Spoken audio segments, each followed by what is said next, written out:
Hi guys! Welcome again to another vlog. So ngayon magluluto po tayo. Ito nga po pala si Liet.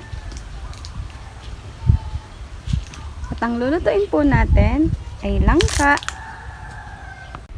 Panibagong araw, panibagong buhay mga kanoo. Welcome again to another vlog. Ngayong araw nanguha nga lang pala ako dyan ng langka at lulutuin ko yan bukas ng umaga. Gagawin natin siyang humba. After kong makakuha, tatanggalin ko lang yung mga dulong part niyan and then papatuluin ko lang yan magdamag kasi bukas ng umaga pa natin yan lulutuin. Inihahanda ko na rin pala dito itong mga niyog na gagamitin ko para bukas. So ganito lang yung pagbabalat niyan. Maikwento ko lang sa inyo noong una, noong libre pa ang mga niyog, din sa niyogan sa amin. Kasama ako ng aking lola, kami nang lilimot ng mga laglag na niyog. Sobrang dami namin nakukuha dati. Iniipon namin din sa amin. Tapos nangunguha din kami ng mga palapa, ng niyog, yung mga panggatong, pati yung mga buboy, ginagawa ng lola ko na unan. Dati kasama ako sa pangunguha ng mga gayon. Ay ngayon naman, lahat ng mga gagamitin natin ay binibili na. Pero aring niyog na rin naman ay hiningi ko lang doon sa aking TF rin, kapatid ng nanay. At arin na nga, maya-maya pa ay hindi ko na talaga kayang buksan. Humingi na ako ng 2 talok din sa aking tiyo. The next day, ready na tayo para magluto ng humban langka. Binibi ako lang itong mga niyog at mamaya kakayuri natin yan isa-isa. Maya-maya pa, nakakita ako ng tubo ng niyog, yung nasa loob nakakain po yan. Medyo maliit pa nga siya pero napakatamis. Mas better din kapag lumaki-laki pa siya ng konti. Kung nakatikim na ho kayo na rin, di gahoy kasarap. Ari na nga ho, sisimulan na po natin ang pagkakayod ng niyog. Ari nga po pala ang pinakamatagal na part din at tunay na nakakangawit at nakakangalay ho ari. Pero kung ari naman ho ay hindi nyo kayang gawin, ay bumili na lang kayo sa palengke. Marami namang nabibilhan ng gata ng niyog doon. At kung wala naman ho kayong makita, ay kokomama na lang sa mga groceries at talagang usong-usong ngayon at ang iba't ibang klase ng kokomama. Merong nasa lata, merong nasa sachet. Kayo na ho ang bahala kung ano ang inyong nais. Kitang-kita nyo naman ho kung gaano kahirap ang aking pagkukod din ay talagang ang aking pa ay ngiyabit na. Pero kahit papaano ho, ako ho ay nasisiyahan at natutuwa na kaya kong gawin aring mga garning bagay. Ari ho ay napapanood ko laang sa aking mga tiyo, sa nanay, kapag sila ay nagkakayod ng niyog, ay akin din naman palang natututunan. Sa totoong buhay ay nga ngayon ako nakapagkayod ng 4 na buo ng niyog. Kung gusto nyo subukan aring mga garning gawain, ay pag-isipan nyo munang mabuti at talaga namang kailangan nyo magbaon ng napakahabang pasensya katulad ng pagpapasensya nyo sa inyong mga estudyante. Di joke lang. Maya-maya pa inapagod na ang madam. Titigilaan tayo ng kaunti pero hindi tayo susuko. Itutuloy na natin ito. Nasimulan na Pahinga lang and then mamaya go na ulit. Parang sa buhay lang natin. Despite the exhaustion of everyday work, let's consistently reflect on its purpose and our motivation behind it. Lahat kasi ng bagay may dahilan. Katulad sa buhay natin, there are different kinds of people who came into our lives. The one who serve as our guide, sometimes those who come and go quickly. And there are those who only value you when they need you. There are many different kinds of people in this world. But what we need is to know how to get along with them. Kaya minsan, mas magandang matuto tayong makisama para hindi tayo mapasama sa kanila.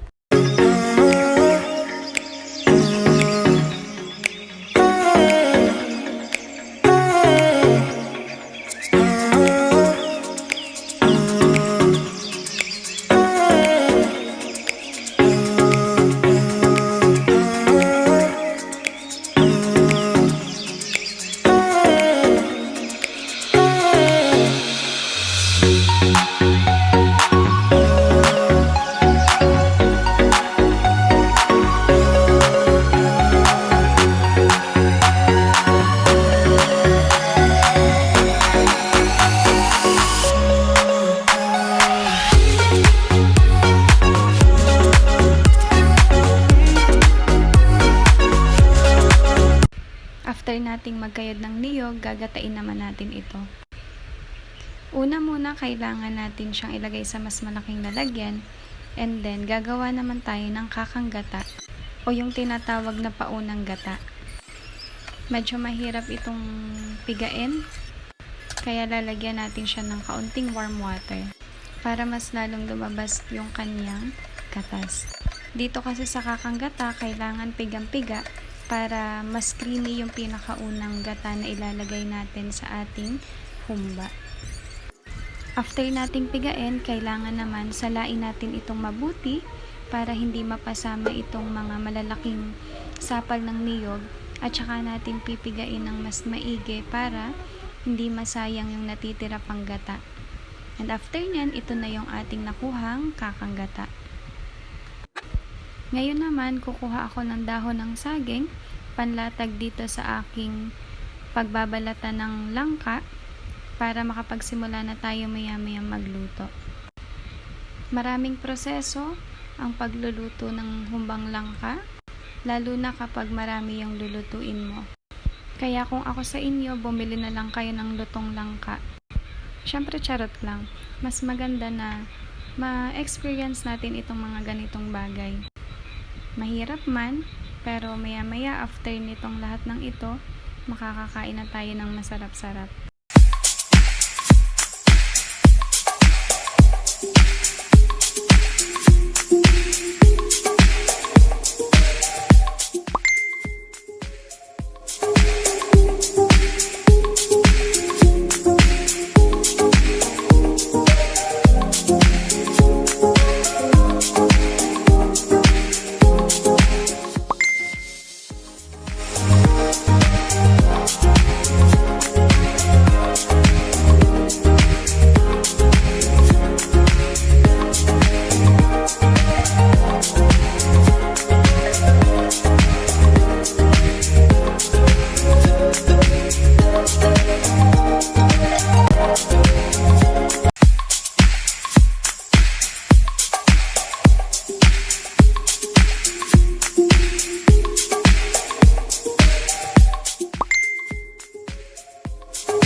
10 oras ng pagbabalat ng langka.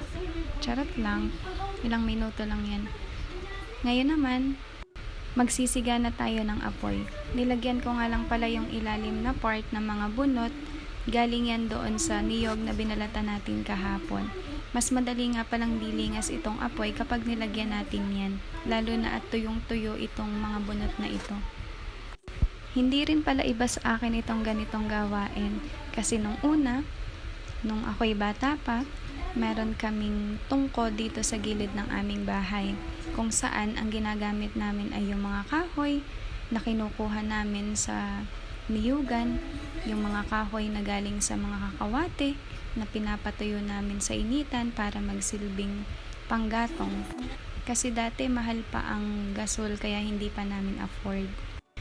Ngayon naman, sisimulan na natin itong paglalagay ng mga sangkap dito sa ating lulutuing humban langka.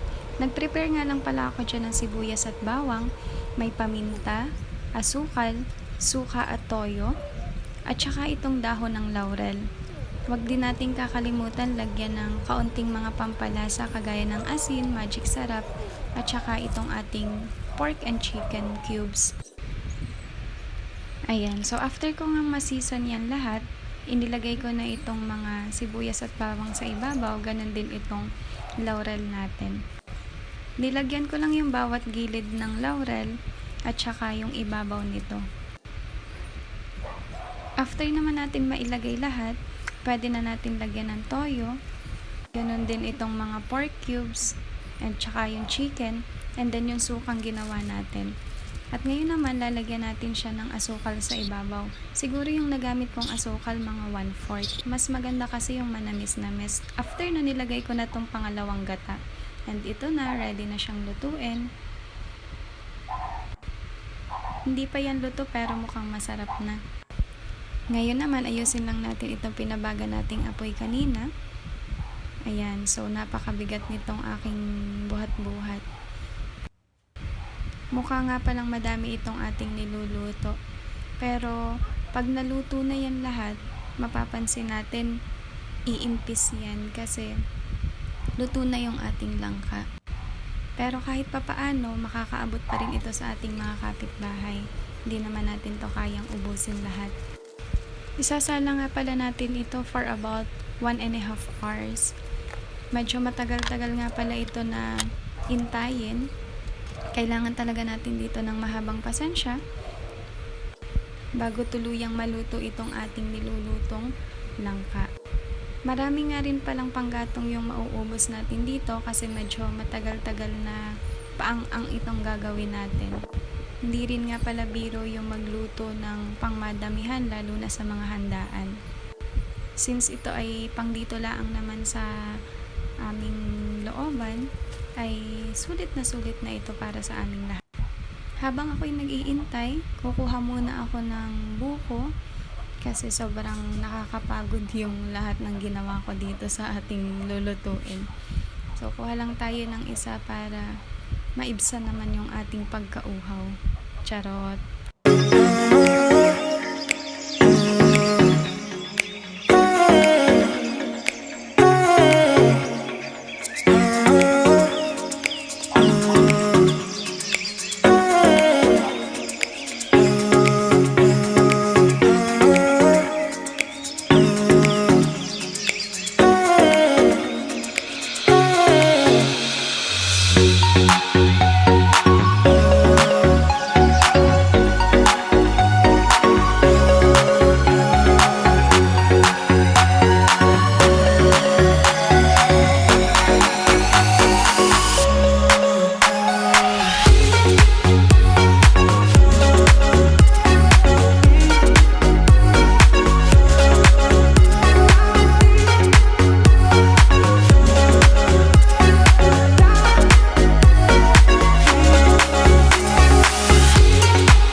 1.5 hours, pwede na nating ilagay yung ating kakang gata para tuluyan na itong maluto.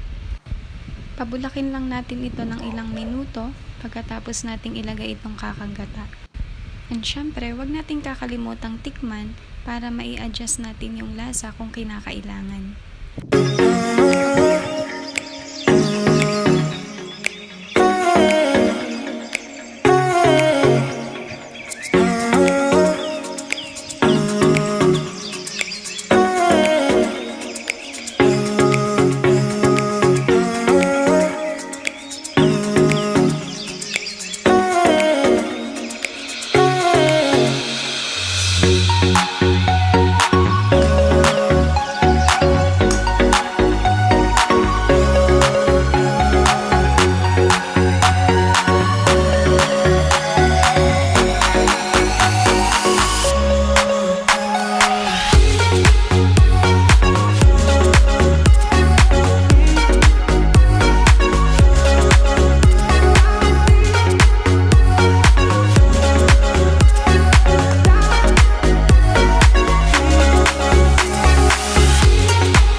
Thank you so much guys for watching.